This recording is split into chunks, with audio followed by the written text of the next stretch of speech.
আসসালামু আলাইকুম। অনেকে আমার প্রশ্ন করেন, বেশিরভাগ তো হার্নিয়া পুরুষদেরই হয়, কেন বেশি হয়?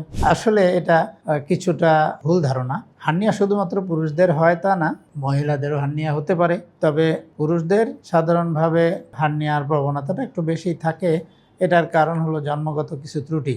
যেরকম পুরুষদের যে অন্ডকোষ, বিশেষ করে ইনগুইনাল হার্নিয়া হওয়ার পিছনে অন্ডকোষ পেটের মধ্যে তৈরি হয়, জন্মের সময় এটা নিচে চলে আসে, আসার সময় পেটের ভিতরে একটা ছিদ্র, একটা রাস্তা থেকে যায়। এই রাস্তাটা সাধারণত পরবর্তীতে বন্ধ হয়ে যায়।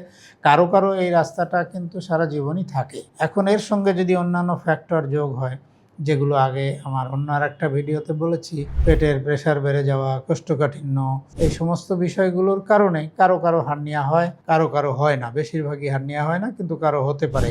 এটা যে কোনো বয়সেই হতে পারে। সুতরাং শুধুমাত্র পুরুষদের হার্নিয়া হয় সেটা ধারণা করাটাও ভুল।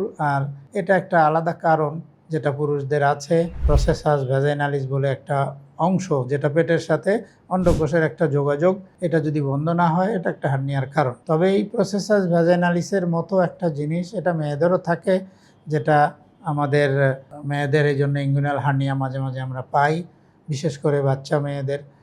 বড়দের এই অংশে এই কারণে ইনগুইনাল হার্নিয়া হয় না, মেয়েদের বিশেষ করে। আশা করি পরিষ্কার হয়েছেন।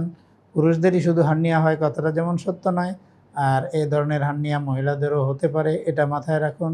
সেই জন্যে সুচিকিৎসার জন্যে যদি পা এবং পেটের সন্ধিক্ষণে এই জায়গাটাতে কোনো ফোলা দেখা যায়, এই ফোলা হার্নিয়া হতে পারে। হার্নিয়া ছাড়া আরও অনেক রোগে হইতে পারে। এটা স্বাভাবিক অবস্থা তো নয়। সুতরাং ডাক্তারের পরামর্শ নেওয়াই বুদ্ধিমানের কাজ। আশা করি ব্যাপারটা পরিষ্কার হয়েছে। সুস্থ থাকুন, ভালো থাকুন। আসসালামু আলাইকুম।